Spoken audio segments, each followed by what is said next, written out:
Hello and good morning all dear student. आप लोगों को जो हिस्ट्री का जो थर्ड चैप्टर था उसमें आगे देख लेते हैं कल्टीवेशन ऑफ कमर्शियल क्रॉप्स, यानी जो कमर्शियल क्रॉप्स होते हैं यानी व्यापारिक फसलें जो होती हैं उनका cultivation. The British wanted to have raw material from Indian agriculture in order to run their industries in Britain. जो ब्रिटिश थे, अंग्रेज थे, वो क्या चाहते थे, जो उनका इंडस्ट्री लगा हुआ ब्रिटेन में उसके लिए रॉ मटेरियल, ठीक है ना, उसके लिए वो क्या करते थे, यहाँ के जो पीजेंट थे, किसान थे, उन पर दबाव बनाते थे कि वो ज़्यादा से ज़्यादा किस चीज़ की खेती करें, जो कमर्शियल क्रॉप्स होते हैं like indigo, cotton, poppy, jute, इन सब की खेती करने के लिए वो क्या करते थे, फोर्स करते थे किसानों पे। द ब्रिटिश ब्रॉट द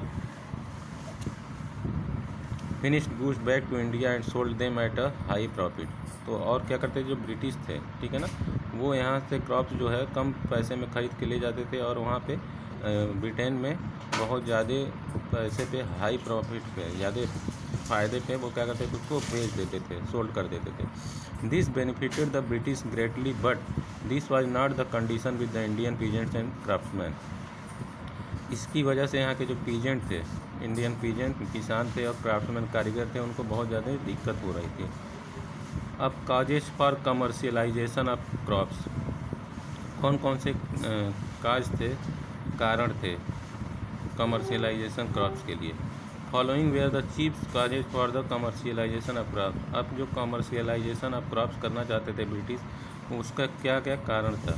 सबसे पहले न्यू लैंड रिवेन्यू सिस्टम, इसके लिए उन्होंने नए जो कर लगा दिए, उसका सिस्टम एक बना दिया। The new land revenue system, izaradari, permanent settlement, ryotwari and mahalwari system. ये मैंने सब आप लोगों को एक्सप्लेन कर दिया है, इजारदारी क्या है, परमानेंट सेटलमेंट क्या था, रियायतवारी क्या था, महलवारी, ठीक है ना। ये सारे क्या लगाए थे उन्होंने, न्यू लैंड रिवेन्यू सिस्टम बनाए थे अंग्रेजों ने। compel the cultivator to grow such crops which could help them financially, as they were required to pay fixed rate on of land revenue whether the crops fail or not. So they too started to grow cash crop. However, it played havoc with the fertility of land. It was rendered useless for the other crop. Thus it disturbed the old system of which the village was a self-sufficient unit.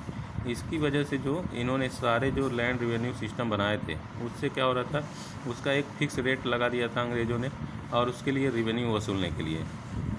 तब जब किसान उसको भर नहीं पाते थे peasant, तो क्या करते थे वो, उन्होंने क्या किया, कैश क्रॉप्स को बोना शुरू कर दिया, कल्टीवेट करना, ठीक है, ताकि वो क्या बन सकें, सेल्फ सफिशिएंट हो सकें, आत्मनिर्भर हो सकें। इसके लिए उन्होंने इस सिस्टम को फॉलो किया। उसके बाद दूसरा कारण क्या था, डिस्ट्रप्शन ऑफ रूरल इकनॉमी। अब जो रूरल इकनॉमी थी, ग्रामीण अर्थव्यवस्था थी, उसको डिस्ट्रप्शन होने लगा। तो कैसे होने लगा, the land revenue system disturb the rural economy. जो लैंड रिवेन्यू सिस्टम अंग्रेजों ने बनाया था, वो क्या करने लगा, उसका इफेक्ट जो था वो रूरल इकनॉमी पे पड़ने लगा। उससे जो पीजेंट और क्राफ्ट्समैन थे वो जॉबलेस हो गए, ठीक है ना। They try to make up somewhat by cultivating cash crop. इसकी वजह से उन्होंने क्या ट्राई किया, कैश क्रॉप्स को बोने के लिए, कल्टिवेट करने के लिए उन्होंने ट्राई करना स्टार्ट कर दिया, क्योंकि वो जॉबलेस हो गए थे। इसकी वजह से दो रीजन हो गए काज। अब तीसरा देख लीजिए, fragmentation of land holdings. As a peasant land was divided among his son, the size of land holding decrease from generation to generation. जो पीजेंट था, उनका जो लैंड था, ज़मीन थी, ठीक है ना, वो कई भागों में डिवाइड होती थी। जैसे एक फादर के 4 सन हैं, तो उनको क्या करते, 4 भागों में डिवाइड कर दिया था। इससे क्या होता था, जो खेत की साइज़ होती थी वो क्या होती थी, कम हो जाती थी, डिक्रीज हो जाती थी, ठीक है ना। और वो जनरेशन टू जनरेशन वो चीज़ चलता रहता था। Small holdings were so small that they were not suitable for growing conventional crop, so they went to commercial crop. तो जब खेत की जो साइज़ थी वो कम हो जाती थी, ठीक है ना, तो वो कन्वेंशनल क्रॉप्स क्या करते थे, नहीं बो पाते थे, उसमें ज़्यादा पैदावार नहीं होता था। इसकी वजह से उनको क्या होता था, दिक्कत होता था। इसके लिए उन्होंने कमर्शियल क्रॉप्स को बोना स्टार्ट कर दिया। On the whole the commercialisation of crops work contrary to the interest of the peasant. अब जो कमर्शियल क्रॉप्स बो रहे थे, उससे क्या होता था, जो उनको इंटरेस्ट किसानों पे जो ब्याज लग रहा था, तो उसको वो क्या करते थे, आसानी से भर देते थे। However it broad broadened their outlook because they now sold their produce in the towns. They started to come into contact with modern way of life. Also, the commercialization of crops further enriched the resourceful peasant, but made the condition of poor peasants deplorable.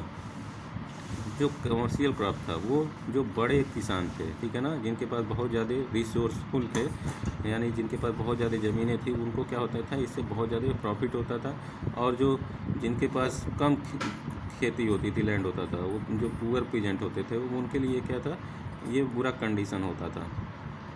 अब peasant revolts, कौन कौन से revolt हुए, आंदोलन हुए किसानों के, उसमें देखते हैं। The British administration disturb the entire fabric of industrial Indian society. जब ब्रिटिश एडमिनिस्ट्रेशन, ब्रिटेन की जो प्रशासन था, लोक प्रशासन था, उन्होंने क्या किया था, इंडिया सोसाइटी को पूरी तरह से डिस्टर्ब कर दिया था। ऑल पीपुल वेयर ट्रबल्ड, और सारे लोगों को क्या, इससे ट्रबल, परेशानी में उन्होंने डाल दिया था ब्रिटिश ने।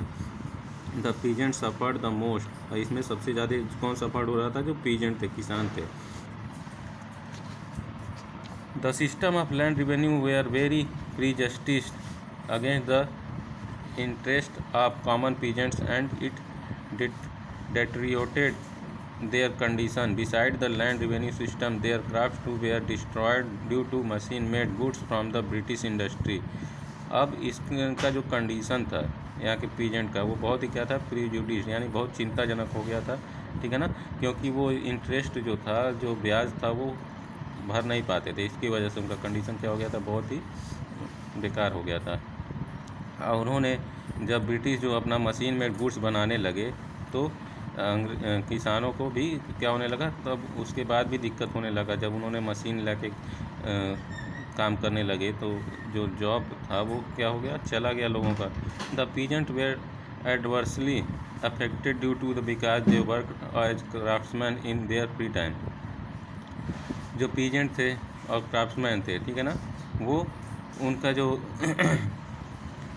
फ्री टाइम था, वो क्या हो गया, इससे अफेक्ट हो गया। The pressure on agriculture land increase, और जो प्रेशर एग्रीकल्चर लैंड जो इंक्रीज बढ़ने लगा, वो क्या, उससे उनको प्रेशर पड़ने, दबाव ज़्यादा उस पर डालने लगे लोग कि ज़्यादा से ज़्यादा क्या करिए आप कमर्शियल क्रॉप्स को बोना स्टार्ट किए। Where they found themselves helpless due to high rates of land revenue and exploitation by landlords and money lender. और जो मनी लेंडर्स थे, जमींदार थे, वो क्या कर रहे थे, वो भी इनको क्या कर रहे थे, लैंड का रेवेन्यू जो लेते थे, वो भी बहुत ही हाई रेट था, उससे भी इनको क्या होता था, बहुत ही प्रॉब्लम होती थी। As their means of livelihood were destroyed, इसकी वजह से जो उनका जीवन यापन था, लिवलीहुड था, वो क्या हो गया, डिस्ट्रॉय, बर्बाद होने लगा। It was but natural for them to rise in revolt, इसकी वजह से ये नेचुरली था कि क्या, लोग विद्रोह करें, रिवॉल्ट करें, ठीक है। इस वीडियो में बस इतना ही। आप लोग इस चैप्टर को रीड करते रहिए। Thank you.